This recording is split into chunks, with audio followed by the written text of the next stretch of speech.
Good morning, everyone, and welcome to First Take. Everybody in the studio today, Carrie Champion, Skip Bayless, Stephen A. Smith. Good morning, gentlemen. It's good to have you back. I know, and How are you? And he's clean. See that beautiful face. You're so beautiful, is what we've been saying. Handsome is what I would prefer. I think ladies are beautiful. No. But, I get what you're saying. I do appreciate the kind words. Thank you so much, y'all. Thank you so much. Gentlemen, you at home, coming up on the show today, Mike Greenberg of Mike and Mike will join us. His latest novel, My Father's Wives, is out, and he will talk to us about him being an author, the novel, and obviously what's going on in sports. I'm not sure I'm happy with Mike Greenberg. Why? Because he's Mike Greenberg. He's always welcomed on this show. It doesn't need to be a special occasion. Okay. You understand? Maybe He wants to come on First Take. Yeah. He come on First Take. Yeah. Just saying. Sorry? Just saying. Well, tell him he's here. He's probably actually listening. All right. Plus, John Elway says Peyton Manning has some big decisions to make, and he hopes he makes them really soon. We will talk about that, obviously, in a few moments. But first, let's get to what everyone is talking about. Deflategate continues. Our Chris Mortensen reports that the NFL has found that 11 of the 12 Patriot footballs were deflated.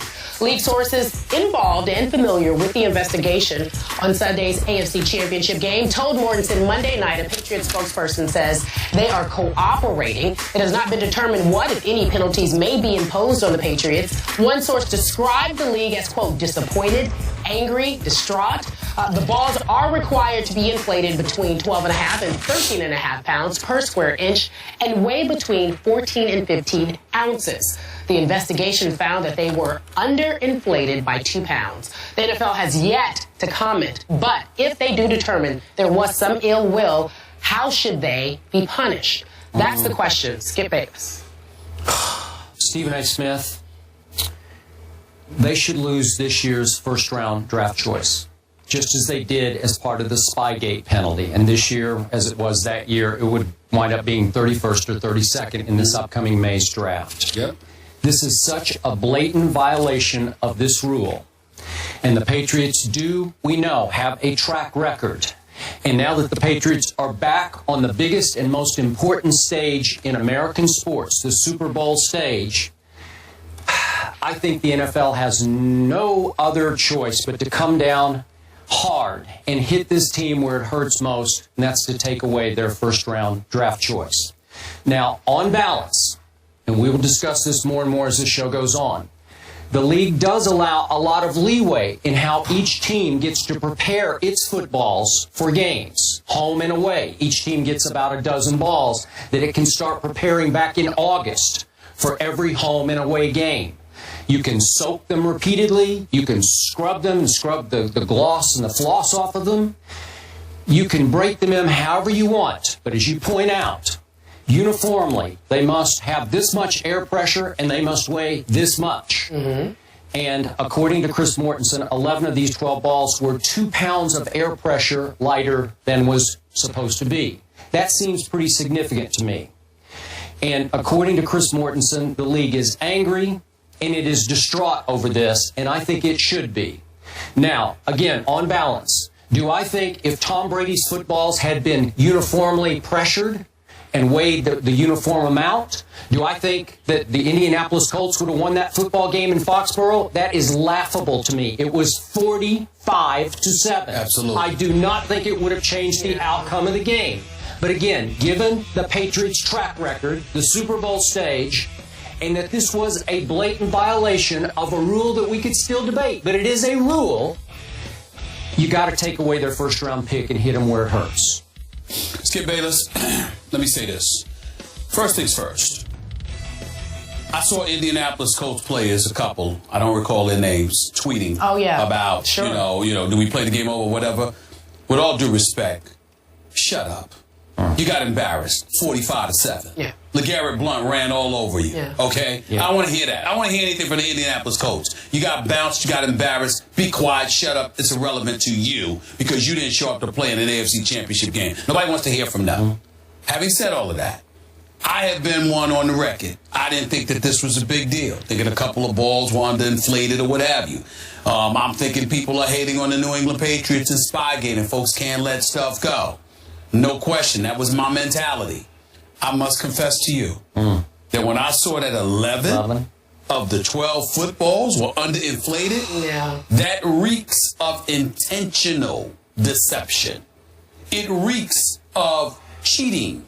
It reeks of trying to get an unfair, unsportsmanlike, unprofessional advantage. And when I think about that, a team that I consider to be America's team because of its level of success, I must confess to you, Skip, that your assertion that they should be confiscated of a first-round pick is not enough. Wow. I personally believe that Bill Belichick, if he is found to have known about this and condoned it in any way, I think the penalty that he should suffer should be similar to what Sean Payton and the New Orleans Saints suffered.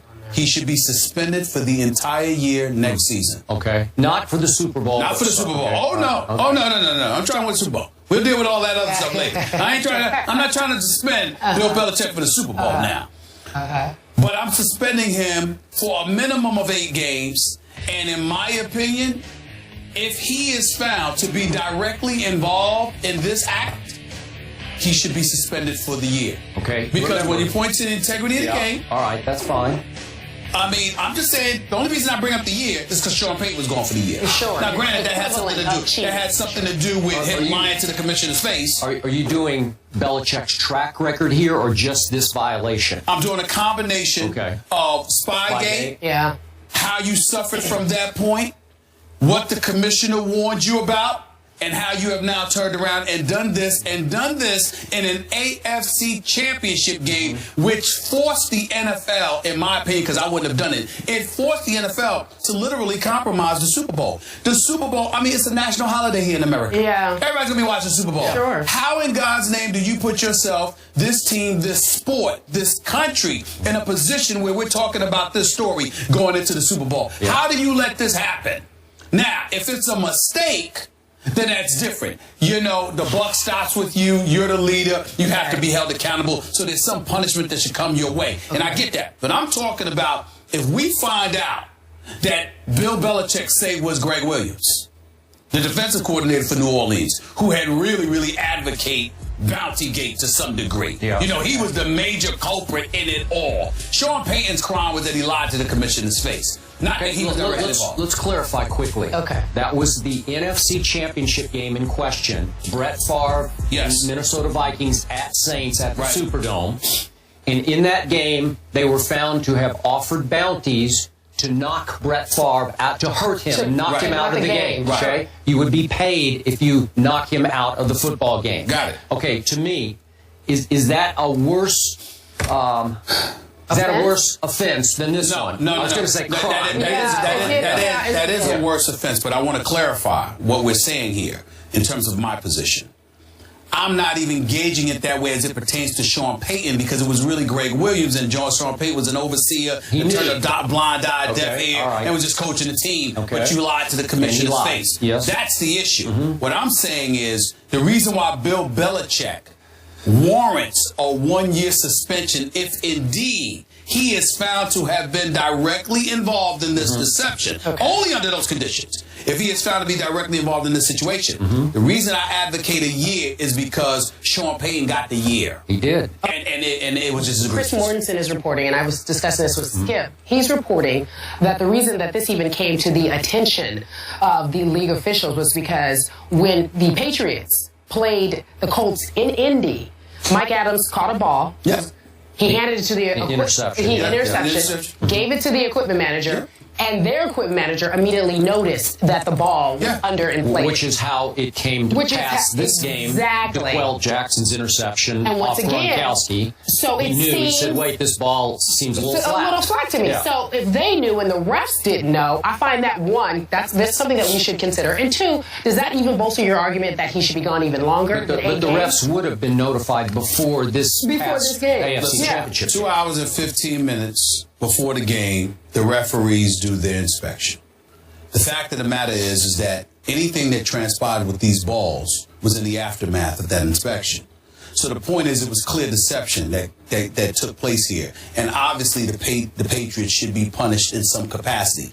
What that punishment is, I'll side with Skip Bayless in terms of a first-round pick. Sure. My point is that you don't stop there if the investigation reveals and determines that Bill Belichick directly was involved and knew that there is no excuse, there is no justification, and I'm not saying that he is. Let me be clear, because I don't know. That hasn't been reported. Right. I don't want. Oh, I'm just so sick of this nag. Bro, I know, mine anyway, too. The point that I'm trying to make to you is that we don't know. I'm not accusing Bill Belichick of any such thing. I'm just saying that you cannot have him be directly involved in something and don't make sure you bring down the hammer on him directly as it pertains to Mr. Kraft. You know how I feel about Mr. Kraft. I know you do. I don't believe he knew anything. I mean, listen, you're a billionaire owner. You're sitting upstairs, or you ain't paying attention to balls being. Please, he knew nothing about this. I refuse to believe that. But he also has to bring down the hammer, and he can't leave it to just the NFL, because this is not just about the NFL being tainted. This is about his franchise that he loves, that he paid for, that he built to this level being compromised. Somebody has to answer to him. I'm with you. Okay, point of order. Just to be fair here. It remains incomprehensible to me that the balls get inspected 2 hours and 15 minutes before kickoff. Makes no sense. And then they are entrusted with a ball boy or equipment manager, whoever on the team's sideline, on each team's sideline. Well, a lot of things could happen in 2 hours and 15 minutes. It's incomprehensible that every ball that isn't tossed into play by one of the ball boys isn't handled by the official and you can do the eye test and the field test of the ball. Hey, if DeQuell Jackson could feel that it's a little flat, couldn't a ref say, wait a second, this doesn't feel right to me. Okay, that needs to be addressed by the NFL going forward, right? Because you're asking for it if you ask the team to be on Scout's honor for 2 hours and 15 minutes. And again, a point of order for Belichick. Right. Is it possible that a ball boy or equipment manager who knew off Tom Brady's WEEI interview in 2011, in which he said, hey, I'm paraphrasing slightly, but Brady said publicly, I love to feel the underinflated ball. It feels better. I guess his hands are slightly smaller. He likes the grip better. And he made a joke about, I love it when Gronk spikes because it deflates my balls a little bit to where I can grip it a little better. Okay? Fine. So would a ball boy or an equipment manager think, well, it's raining and it's windy, maybe I should deflate these just because I know Tom would like them. If I'm Bill Belichick, there's incredible wiggle room for plausible deniability. That's what we got. I mean, and he better exercise it. I mean, please, I ain't admitting anything. But I will tell you, and we didn't bring this up, but I'm going to bring this up. I don't know if anybody else will. As much of a bad story as this is for the Patriots, I'm sorry, I'm spoiled. Are you? Especially after Denver got romped and stomped and beat down last year. I know where you're going. I'm looking forward to a great Super Bowl with no question marks. I would have preferred that a story like this came out after the Super Bowl, and I'm not going to lie to you. Okay. The fact that this is out now, I really, really think this taints the Super Bowl significantly. Yeah. And it really bothers me on that level, but I understand how it has to be reported and it has to happen. It has to be investigated. Okay, yet you're the first to say that it's laughable to think that it would have changed the outcome if the balls had been properly inflated. So how does it tank the Super Bowl? What I'm saying is we're talking about this instead of the game. And trust me, this isn't the end of it. We will talk and talk and talk about it. Darius Butler, as you mentioned, we're tweeting, NFL, so do we get to play the game again or no? No, you do not. But let's talk about another aspect.